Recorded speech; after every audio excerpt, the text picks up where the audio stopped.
నమస్తే, మీ senior journalist దేవరంగుల Krishnaiah. ఈరోజు ప్రధాన అంశం, నేడు గురువులు అంటే సింగపూర్కు, నాడు లిక్కర్ షాపుల వద్ద గురువులు అంటే అనే అంశంపై విశ్లేషణ. మన చూపును బట్టి, మన మంచితనాన్ని బట్టి, మన యొక్క బాధ్యతలను బట్టి, మన యొక్క పరిపాలన దయాదక్షిణను బట్టి పరిపాలనలు కొనసాగుతాయి. ఆ పరిపాలనలు తేడాలు ఉంటాయా? ఒకరి పరిపాలన ఒక విధంగా, ఇంకొకరి పరిపాలన ఇంకొక విధంగా ఉంటుందా? అది కూడా చదువులు చెప్పే గురువులు, ఉపాధ్యాయులపై. గత వైసీపీ ప్రభుత్వ హయాంలో అప్పటి ముఖ్యమంత్రి అయిన వైఎస్ జగన్మోహన్ రెడ్డి కరోనా సమయంలో లిక్కర్ షాపుల వద్ద ఉపాధ్యాయులను, అదే గురువులను కాపలాదారులుగా పెట్టారు.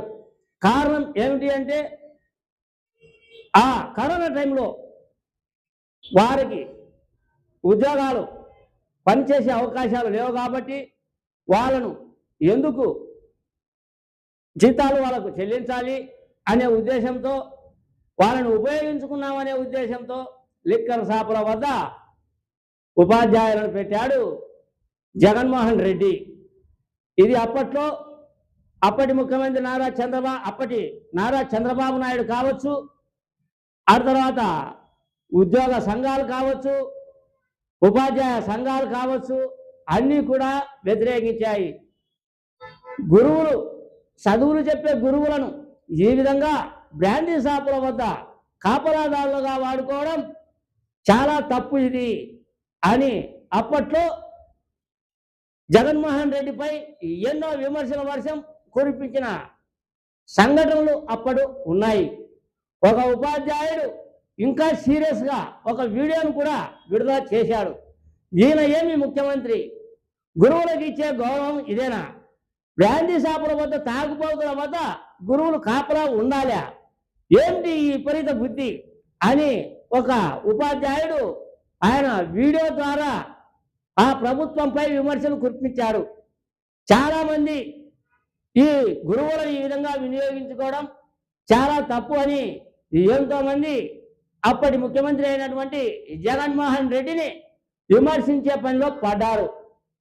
వేరసి ప్రస్తుతం ఆయన ప్రతిపక్ష హోదా అనేది కూడా ఇవ్వకుండా 11 మందితో సరిపెట్టిన కాలం దిగజారింది అప్పటి వైసీపీ హయాంలో.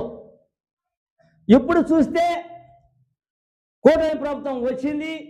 కూటమి ప్రభుత్వం వచ్చిన తర్వాత గురువులకు ఎటువంటి స్థానం ఇవ్వాలి, ప్రభుత్వ ఉపాధ్యాయులకు ఎటువంటి స్థానం ఇవ్వాలి, పేద విద్యార్థులకు ఎటువంటి చదువును అందించాలి, కార్పొరేట్ పాఠశాలలతో పాటు ప్రభుత్వ పాఠశాలను ఏ విధంగా ముందుకు తీసుకువెళ్ళాలి అనే కోణంలో కూటమి ప్రభుత్వం, ముఖ్యమంత్రి నారా చంద్రబాబు నాయుడు, ఆ తర్వాత ఐటీ శాఖ మంత్రి అయినటువంటి నారా లోకేష్లు దృష్టి సారించారు. అందులో భాగంగా ప్రభుత్వ పాఠశాలల్లో విపరీతమైన 10వ తరగతి ఉత్తీర్ణత శాతం సాధించారు. మధ్యాహ్న భోజన పథకం అయితేనేమి, అటు తర్వాత హాస్టల్ వసతులు అయితేనేమి, స్వయంగా వెళ్ళి, తండ్రి కొడుకులే స్వయంగా వెళ్ళి ఆ హాస్టళ్లలో భోజనాన్ని కూడా చేసిన పరిస్థితులు నేటి పరిపాలనలో కొనసాగాయి. అంతటితో వదలలేదు. పేద విద్యార్థులకు చక్కటి విద్యను అందించాలి, అభివృద్ధి దశలో వెళ్లేందుకు విద్య అందుబాటులోకి రావాలి, మంచి విద్యను అందించే పనిలో అందరం ఉన్నాం అని చెప్పేసి కూటమి ప్రభుత్వం తరఫున 37 మంది ఉత్తమ ఉపాధ్యాయులను ఎన్నుకొని వారిని సింగపూర్కు శిక్షణా కార్యక్రమాలకు పంపిస్తూ ఉన్నారు.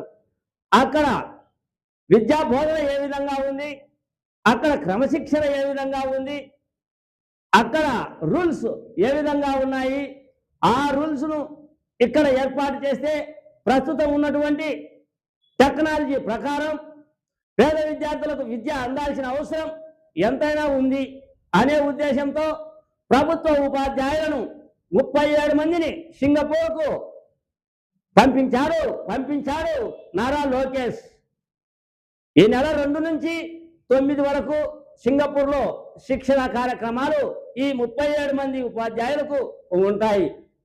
అక్కడ శిక్షణ కార్యక్రమం అయిపోయిన తర్వాత ఆ సింగపూర్లో ఏ విధంగా అయితే విద్యను ఉన్నత స్థాయికి తీసుకువెళ్తూ ఉన్నారో ఆ విద్యను అందించే ప్రయత్నం నేడు కూటమి ప్రభుత్వం చేస్తూ ఉంది.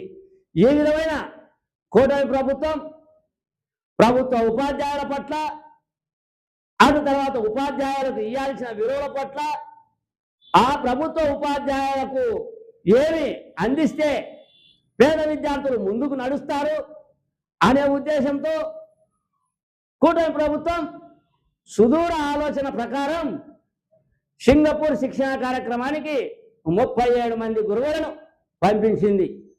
తేడా చూడండి. ఒకానొక టైంలో వైకాపా హయాంలో టీచర్స్ అంటే టీచర్ చాయిస్, అదే టీచర్స్ బ్రాందీ షాప్ అనుకొని ఆ మేధావి టీచర్స్ అంటే టీచర్లను బ్రాందీ షాపుల వద్ద కాపలా పెడతాడా? ఇక్కడ చూస్తే టీచర్స్ అంటే టీచింగ్ వరకే పరిమితం. టీచర్స్ అంటే టీచర్స్కు ఉన్నత టెక్నాలజీని నేర్పించాలి, ఇంకా టెక్నిక్గా చదువు నేర్పే అవకాశాలు కల్పించాలి అనే ఉద్దేశంతో ఇప్పటి కూడా ప్రభుత్వం ఉందా? తేడా గురువులే, అప్పటి గురువులే ఇప్పటి గురువులే.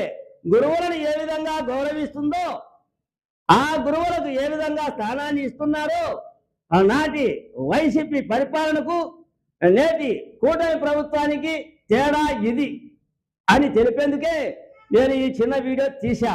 మీ సీనియర్ జర్నలిస్ట్ దేరంగుల కృష్ణయ్య.